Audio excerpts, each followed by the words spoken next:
Hola, mi nombre es Miguel Martín, estudiante de la Universidad Nacional Abierta a Distancia de Zootecnia. En esta oportunidad quiero hablarles de una enfermedad que ataca directamente a la especie porcina.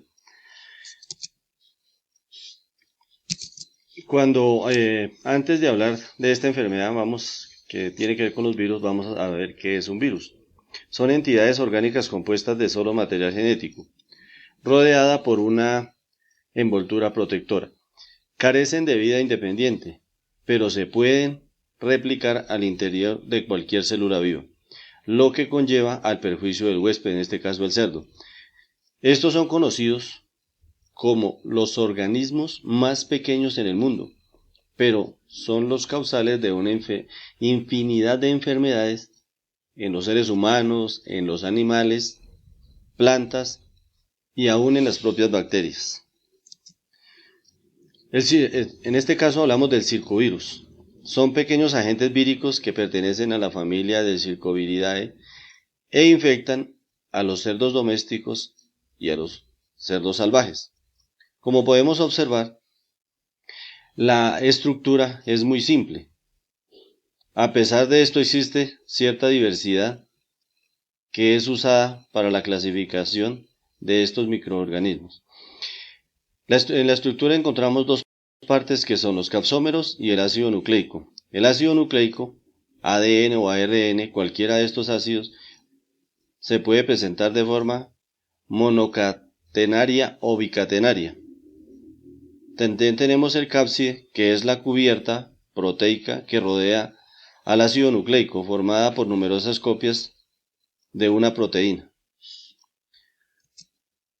Este virus de ADN es de cadena sencilla, es decir, que tiene ácido ribonucleico de sentido positivo. La cápside viral tiene una simetría icosaédrica, es decir, tiene una forma de un poliedro de aproximadamente unos 20 caras y mide aproximadamente 17 manómetros o partes de 1 milímetro del diámetro. Se replican en el núcleo de las células infectadas usando las polimerasas. Las polimerasas es un tipo particular de proteína o de enzimas del huésped para la amplificación del genoma. ¿A quién infecta? ¿O qué organismos infecta? A los cerdos domésticos y salvajes. Para los que hemos tenido la oportunidad de ver un parto de una cerda, vemos que en el parto muchas veces salen fetos, salen momificados y salen nacidos muertos. Eso es porque muy probablemente están siendo infectados por este virus. El genoma del virus se puede hallar en distintos tejidos. Eso significa que yo puedo coger cualquier parte del cerdo para hacer el estudio, cualquier tejido. Lo puedo hacer en un suero, lo puedo hacer en un fluido oral, lo puedo hacer en un hisopo nasal. También lo podemos hacer en heces, en semen y en calostro. Para la patología de esta enfermedad, ¿cómo detectar la patología? Hasta el año 2015 se reconocían dos especies de circovirus.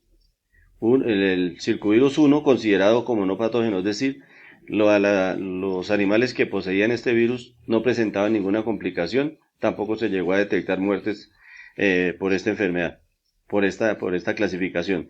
Tenemos el circovirus de clase 2, que es uno de los virus de mayor relevancia económica para la industria porcina. A esta conclusión se llegó porque se hicieron muchos estudios y se logró entender que la gran mortandad que hubo de cerdos en cualquiera de las etapas muy probablemente fue por la presencia de esta enfermedad. El agente causal principal este virus es el agente causal del síndrome del desmedro, es decir, de un estado muy descompuesto en el animal. En los cerdos presentan un retraso de peso y una condición corporal muy diezmada, con costillas y vértebras perfectamente visibles. Aunque el abdomen en muchas ocasiones también se ve distendido, es decir, muy destemplado. Otros síntomas clínicos son alteraciones respiratorias como disnea. Esto se presenta en un 70-80% de los casos. Palidez corporal o anemia se presenta también de 60-70% de los casos. La linfadenopia inguinal, que es el aumento del tamaño de los linfonodos inguinales superficiales. Cuando hablamos de linfonodos estamos hablando de los ganglios linfáticos. Esto se presenta de un 40 a un 60% en los casos. Una tercera clasificación, digamos como el circovirus 3, fue descubierto por primera vez en Estados Unidos mediante estudios de megagenómica, que se cogió un conjunto de genomas y se hizo el estudio, concretamente en tejidos de cerdas que presentaban fallo reproductivo y síndrome de dermatitis y nefropatía porcina, y en los lechones con inflamación cardíaca y multisistémica. En muy pocas ocasiones, hablemos de un 10 a un 30%, se producen alteraciones digestivas, o sea, diarrea. También podemos hablar de un 5% o menos experimentan coloración amarillenta del canal, especialmente grasa. A esto le llamamos ictericia, o sea, un color pálido. Los cuidados, o digamos, lo que podemos hacer para prevenir esta enfermedad.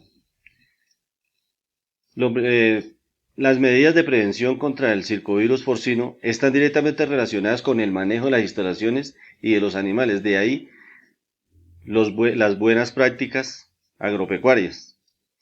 Dentro de las medidas de prevención encontramos programas de bioseguridad muy estrictos. Es de entender que estos programas al interior de los sistemas cuestan mucho y muchas veces se dejan de establecer precisamente por la cantidad de dinero que se va, porque hay que capacitar, adquirir insumos, adquirir medicamentos, adquirir equipos, y esto conlleva un gasto bastante significativo. Otra de las formas de prevenir, o digamos de parar la enfermedad, es el ingreso de nuevos animales al sistema. Se recomienda que estos entren en cuarentena, para luego sí ser integrados con los demás miembros del sistema.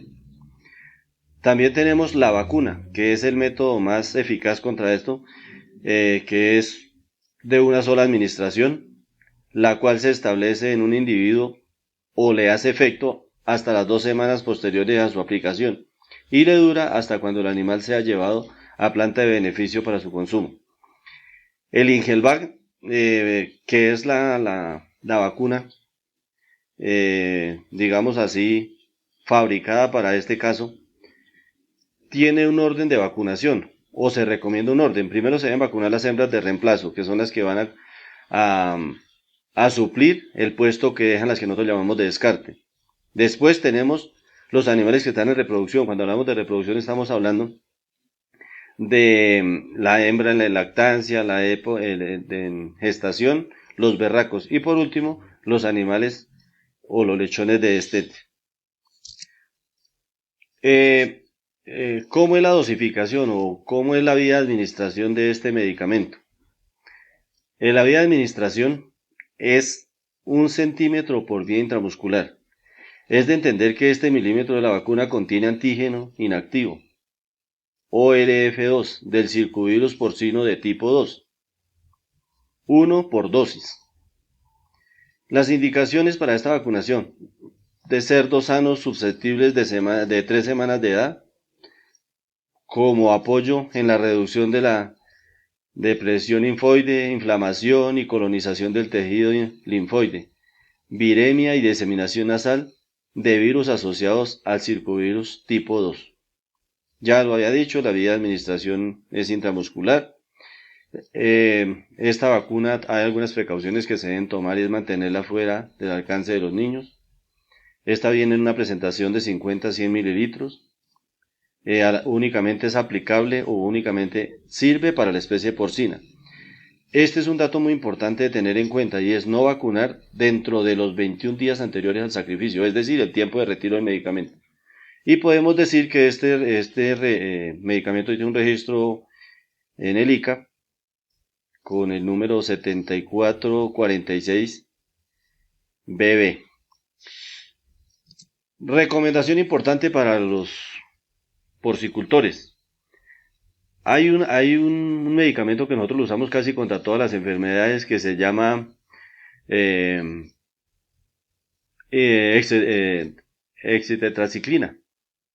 Esta oxitetraciclina, generalmente cualquier enfermedad nosotros le decimos aplique la oxitetraciclina al animal, pero no sabemos que le está si no tiene, o sea, si no es una enfermedad asociada de las cuales ella puede detener, estamos entrando en un error grande y podemos llevar a que los animales nos aborten, podemos llevar a complicaciones. Lo mejor es dejarle esto en manos de los expertos, de los médicos, que por lo general en los sistemas, en los grandes sistemas, o en, digamos, también para sistemas pequeños, en las sumatas de los municipios, nos colaboran con el técnico o con el médico que esté de turno. Muchas gracias.